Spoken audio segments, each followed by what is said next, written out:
Hello दोस्तों, एक बार फिर से आप सभी का स्वागत है एजुकेशन बाइट पर। हिंदी की क्लास में आपके कवियों का जीवन परिचय चल रहा था, जिसमें आज आपके कुछ कवि मैं करवाऊंगी। इससे पहले आपके 9 कवियों के बारे में बता दिया है। सबसे पहले बताया था आपको कबीरदास के बारे में, इसके बाद हम आए थे सूरदास पर, फिर हमने गोस्वामी तुलसीदास के बारे में पढ़ा है, बिहारी जी के बारे में भी पढ़ चुके हैं, रसखान के बारे में आगे पढ़ा था, और कल की क्लास में हमने रामधारी सिंह दिनकर, सूर्यकांत त्रिपाठी निराला, महादेवी वर्मा और आपका सबसे लास्ट पढ़ा था सुमित्रा नंदन पंत।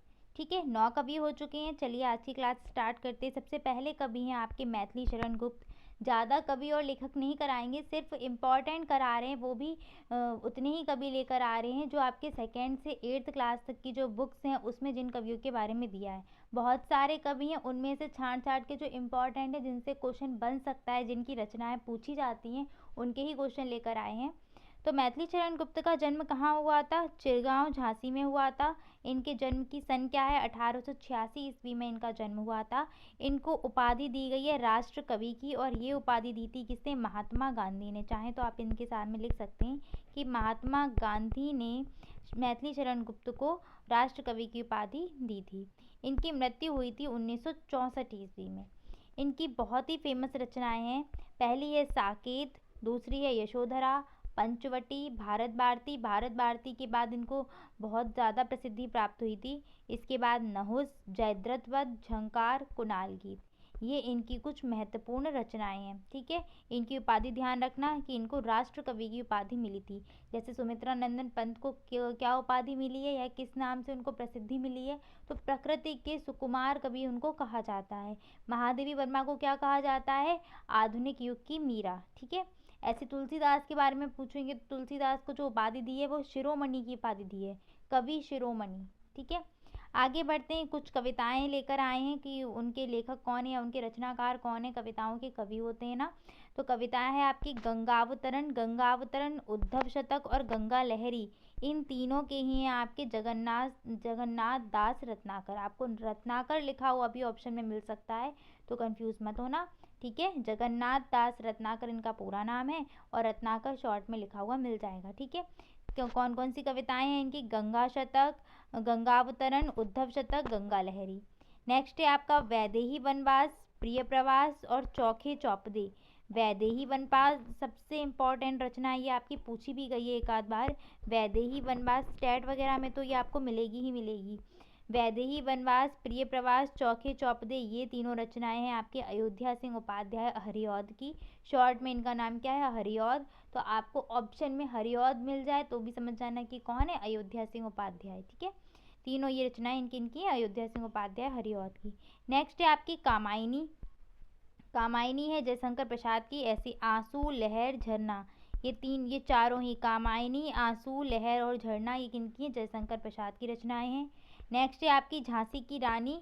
खूब लड़ी मर्दानी, वो तो झांसी वाली रानी थी, सभी ने ये कविता पढ़ी होगी। यह कविता है आपकी सुभद्रा कुमारी चौहान की। नेक्स्ट है आपका चांद का मुंह टेढ़ा। चांद का मुंह टेढ़ा कविता है आपकी मुक्ति बोध की। और मधुशाला बहुत ही फेमस है, ये है आपकी हरिवंश राय बच्चन की। ठीक है, मधुशाला भी इम्पॉर्टेंट है, ये क्वेश्चन आता है मधुशाला से, और खासकर चांद का मुंह टेढ़ा। क्योंकि ऐसा होता है ना कि अब पेपर टफ बनाने के लिए वो क्या करते हैं, जो कॉमन रचनाएं जिनके बारे में बहुत पढ़ा हुआ है वो नहीं पूछते हैं, थोड़ा इधर उधर से पूछ लेते हैं। तो वहाँ पर आपकी जो चांद का मुंह टेढ़ा ये पूछी गई है, ये मुक्ति बोध की रचना है। ठीक है, इसके बाद आपकी मीराबाई बची हुई है। मीराबाई के बारे में थोड़ी सी चीज़ जान लीजिए कि मीराबाई की रचनाएं कौन कौन सी हैं। ठीक है, रचनाएं से ही प्रश्न आता है। मीराबाई की जो रचनाएं हैं, सबसे पहली इनकी रचना है नरसी जी का मायरा। ठीक है, पहली रचना कौन सी है इनकी? नरसी का मायरा। ये बहुत ही महत्वपूर्ण इनकी रचना है। इसके बाद इनकी रचना है गीत गोविंद का टीका। ये भी सुनी होगी आपने, कौन सी है? गीत गोविंद का टीका। नेक्स्ट है इनका एक तो है राग गोविंद और एक है राग सोठा। तो जो इम्पोर्टेंट है वो यही दोनों है, क्या है? नरसी का मायरा और गीत गोविंद का टीका। आइए एक बार फिर से रिवाइज कर लेते हैं। सबसे पहली रचना मैं आपके सामने लिख रही हूँ साखी। साखी रचना जो है आपकी वो किसकी है? कबीरदास की है। कौन कौन सी हैं कबीरदास की? साखी, सबद, रमैनी, 3 रचनाएं हैं, और इनकी इन तीनों रचनाओं का जो संग्रह है उसको किस नाम से जानते हैं? उसको कहा जाता है बीजक। तो आपसे ये भी पूछा जा सकता है कि बीजक किसका संग्रह है या बीजक किसके द्वारा लिखा गया है, तो कौन हो जाएंगे, कबीरदास। अलग अलग पूछे जाए तो आपकी साखी शबद रामायणी किसकी रचनाएं हैं, कबीरदास की रचनाएं हैं। इसके बाद आते हैं, अच्छा इनके मैंने पूछे थे आपसे कि इनके जो सूफी गुरु थे वो कौन थे, तो बहुत से लोगों ने रामानंद नाम लिखा है। सूफी गुरु रामानंद नहीं है, वो हैं शेख तकी। ठीक है, सूफी गुरु का नाम है शेख तकी। कबीरदास के गुरु का नाम रामानंद है, गुरु उनके रामानंद थे, लेकिन सूफी गुरु अगर बात कर दी जाए तो सूफी गुरु शेख तकी हैं। ठीक है, इसके बाद हम बात करते हैं सूरदास की। तो सूरदास की जो आपकी इम्पोर्टेंट रचनाएं हैं, सूरदास को दूसरा नाम भी दिया गया है, इन्हें पुष्टि मार्ग का जहाज नाम से भी जानते हैं। तो यहाँ पर हम लिख देते हैं इनका नाम, क्या नाम है इनका, पुष्टि मार्ग का जहाज। ठीक है, पुष्टि मार्ग का जहाज। और इनकी जो रचनाएं हैं, सबसे पहली सूरसारावली। ठीक है, ये मैंने पूछी भी थी लास्ट क्लास में, क्या है, सूरसारावली। आप लोग आंसर देते हैं, बहुत अच्छा लगता है हमें कि हाँ जो आपको पढ़ाया जा रहा है वो आप लोग समझ रहे हैं, याद हो रहा है आपको साथ साथ में। सूरसारावली है, साहित्य लहरी है, साहित्य लहरी। और सबसे महत्वपूर्ण जो नाम आते ही सूरसागर, बहुत से लोगों ने शायद सूरसागर पढ़ी भी होगी। सूरसागर, साहित्य लहरी, सूरसारावली, ऐसे गोवर्धन लीला, ये सभी इनकी इम्पोर्टेंट रचनाएं हैं, गोवर्धन लीला। ठीक है, ऊपर की जो 3 मैंने लिखी हुई हैं ये बहुत ही इंपॉर्टेंट है, इनसे आपके क्वेश्चन पूछे गए हैं अभी तक। नेक्स्ट आते हैं तुलसीदास पर।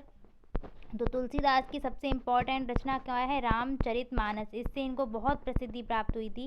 रामचरितमानस किसकी रचना है, तुलसीदास की। तुलसीदास के बचपन का नाम क्या है, सभी लोग मुझे कमेंट सेक्शन में टाइप करके बताएंगे तुलसीदास के बचपन का नाम। ठीक है, और इनकी रचनाएं कौन कौन सी हैं, विनय पत्रिका, कवितावली, दोहावली, ठीक है, गीतावली, ये सभी किनकी रचनाएं हैं, तुलसीदास की। विनय पत्रिका बहुत इंपॉर्टेंट रचना है, ये आपकी टेट में पूछी गई है। बरवे रामायण, ठीक है, बरवे रामायण पे ध्यान दीजिए, बरवे रामायण भी आपकी इंपॉर्टेंट है, पूछी जा सकती है। वैराग्य संदीपनी, ठीक है, वैराग्य संदीपनी, ठीक है, वैराग्य संदीपनी। और रामलला नेहचू, ये इनकी जो है क्या है, बहुत ही इम्पॉर्टेंट रचनाएं हैं जिनसे प्रश्न आपसे पूछा जा सकता है। ठीक है, साथ साथ इसमें लिख लेना कवितावली, गीतावली, दोहावली, ठीक है, पार्वती मंगल, जानकी मंगल, और एक श्री कृष्ण गीतावली भी बहुत इंपॉर्टेंट है जो इन्होंने वल्लभाचार्य के कहने पर ब्रज भाषा में लिखी हुई है। ठीक है, इसके बाद मीराबाई की तो मैंने आज आपको बता ही दी हैं रचनाएं कौन कौन सी हैं। रसखान जी की क्या है, सुजान रसखान, याद रखिएगा। और जो बिहारी जी की है वो कौन सी है, बिहारी सतसई। बिहारी सतसई में कितने दोहे हैं, बिहारी सतसई में दोहों की संख्या कितनी है, 700 दोहे हैं आपके बिहारी सतसई में।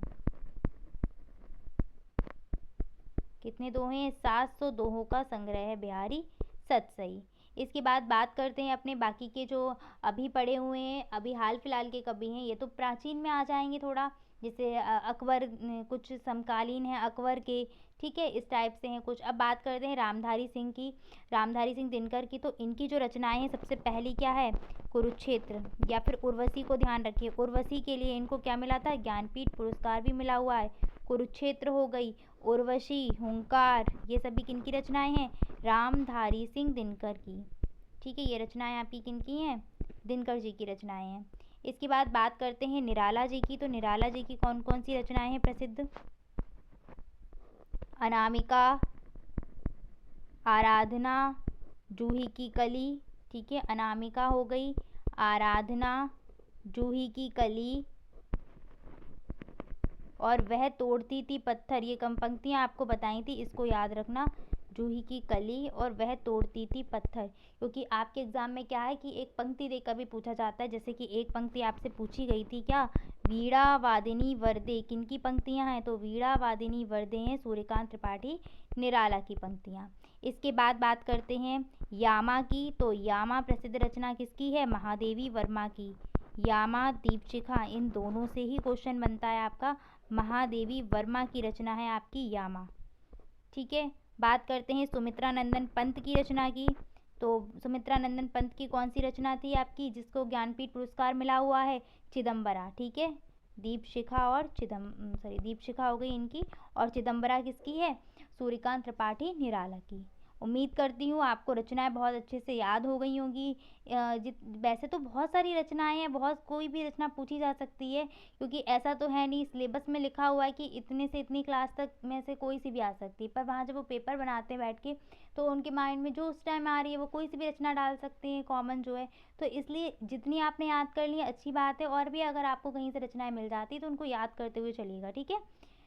चलिए अभी मैं आपसे कुछ क्वेश्चन करूँगी, ठीक है, उनके आंसर आप मुझे कमेंट सेक्शन में टाइप करके बताएंगे। पहली है आपके सामने आंसू। आंसू किसकी रचना है, इसको आप मुझे बताएंगे कि आंसू किसके द्वारा लिखी, यानी कि आंसू के कवि का नाम क्या है। नेक्स्ट है आपके सामने नए पत्ते। नए पत्ते।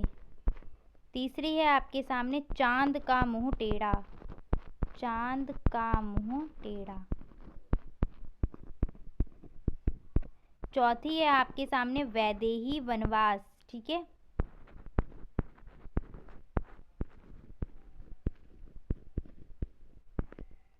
वैदेही वनवास। इसके बाद आपके सामने पांचवी जो कविता पांचवी रहेगी वो रहेगी आपके सामने रश्मि रथी।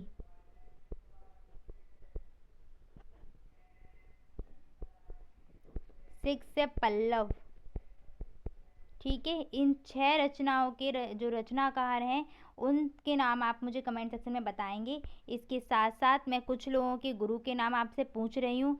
सबसे पहला आपसे पूछ रही हूँ आज कबीरदास के सूफी गुरु का नाम, जो अभी बहुत से बच्चों ने गलत किए थे, क्योंकि ये क्वेश्चन आपका आया हुआ भी है एग्ज़ाम में, तो याद कर लीजिए। कबीरदास के सूफी गुरु कौन से हैं, इनका नाम आप मुझे बताएंगे। ये मैंने आपको आज की क्लास में बताया भी है, कबीरदास के सूफी गुरु का नाम, ठीक है। इसके बाद मैं आपसे पूछ रही हूँ तुलसीदास के गुरु जी का नाम क्या है, ठीक है। तुलसीदास के गुरु का नाम क्या है। इसके बाद आपके सामने रहेंगे सूरदास, ठीक है। सूरदास के गुरु का नाम भी आपको लिखना है। ये 3 आपके सामने रहेंगे क्वेश्चंस, ठीक है। आज की क्लास में बस इतना ही। नेक्स्ट क्लास में मिलेंगे लेखकों के साथ, जो भी आपके लेखक क्लास 2 से लेकर आपके 8th क्लास तक जितने भी लेखक आए हुए हैं, उनमें से जो इम्पोर्टेंट लेखक हैं, जैसे प्रेमचंद हो गए, मुंशी प्रेमचंद, ऐसे ही आपके एक आध लेखक और है, तो उनके बारे में हम पढ़ेंगे, ठीक है। हाँ, और मिलते हैं नेक्स्ट क्लास में। Thanks for watching and please like share and subscribe my channel. Bye bye, take care.